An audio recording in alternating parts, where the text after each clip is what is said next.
guys, welcome back. Today I'm sharing with you how to make chicken biryani in the Instant Pot. It's hands down the easiest, most fail-proof way to make chicken biryani, and moreover it's a one-pot biryani in the true sense of the term. So let's get started. To begin with, you'll have to marinate the chicken, and here I've used 2.5 pounds of boneless chicken. You can go with bone-in chicken as well, which I often do. Check out the written recipe for more details on that.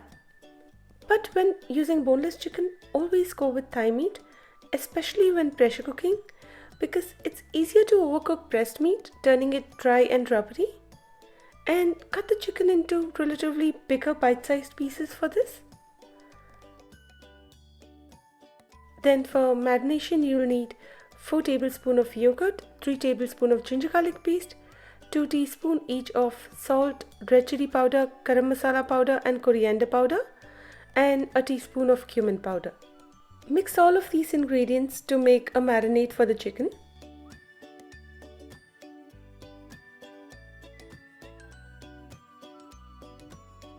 And apply this marinade to the chicken pieces, ensuring to coat all of the pieces really well. Ideally, it's best to let the chicken marinate for at least 4 to 6 hours or even overnight, but in a rush, even 1 hour of marination will also be enough. Then here are the rest of the ingredients you'll need to make this biryani. 2 cups of basmati rice, half a cup of ghee, 1/4 cup each of split cashews and golden raisins, whole spices like 1 big bay leaf, 2-inch piece of cinnamon stick, 20 black peppercorns, 7 green and 1 black cardamom, 5 cloves and 1 mace, then 2 tablespoons each of chopped ginger and garlic, 3 cups of sliced onions, 2 teaspoons each of red chili, garam masala, coriander powder and 1 teaspoon of cumin powder, and about 3¼ teaspoon of salt, 2 cups of water and half to 3/4 cup of fresh chopped coriander leaves. Start with properly washing and rinsing 2 cups of basmati rice. And then let it soak in water for 30 minutes. After which, strain off all the excess water and set it aside. Now start the Instant Pot in saute mode. Add half a cup of ghee and lightly heat it up.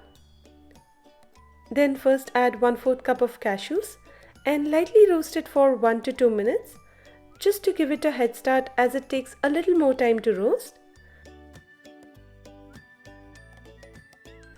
Before then adding 1/4 cup of golden raisins and lightly roast it for 1 to 2 minutes till the cashews start changing color and the raisins start ballooning up.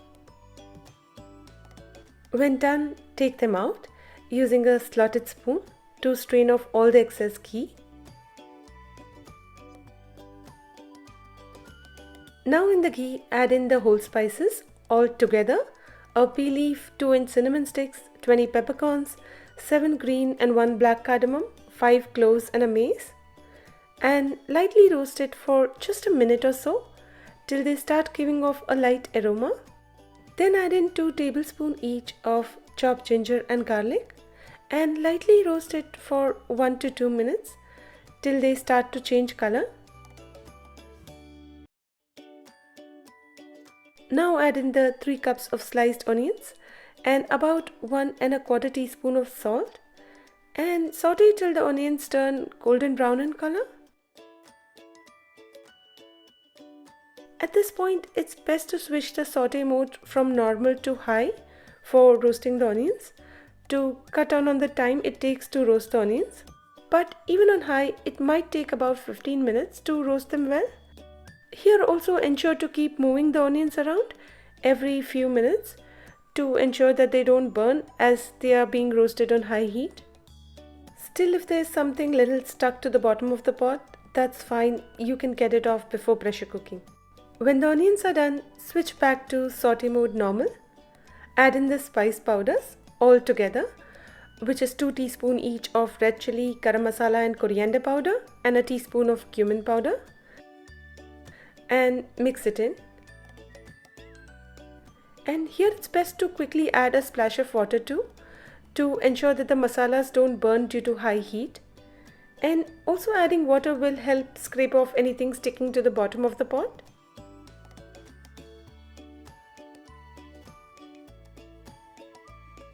Now add in the marinated chicken. Mix it in and saute for about 5 to 8 minutes till the chicken is lightly cooked and not pink on the outside anymore.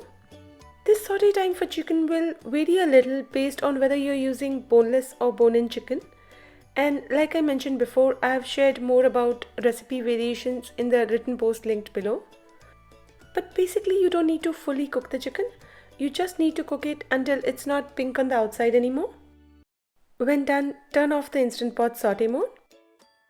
And now first add in 2 cups of water and 2 teaspoons of salt. And mix it in well.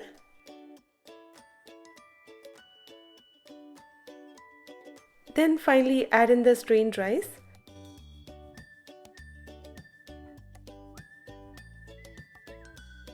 And mix it in lightly, ensuring to not overmix this, as you still want the long fine grains intact as much as possible. Just ensure to press all the rice under the water before pressure cooking. Here you can also add in about half the roasted cashews and raisins, but at least retain half for the final garnish. Then finally close the Instant Pot lid, ensuring it is sealed. Pressure cook for 6 minutes on high. When the cooking cycle is complete, let the pressure release normally for 10 minutes. And then manually release all the pressure from the pot and open the lid. At this point, add in the freshly chopped coriander and the rest of the roasted cashews and raisins. And there you have it, the easiest way to make chicken biryani. Serve it with the raita of your choice and enjoy. For the written and printable version of this recipe, check the link in the description box below. And if you like this video, please hit the like button at the bottom of this video. It really helps me out. And subscribe if you haven't already. Until I see you again, happy cooking!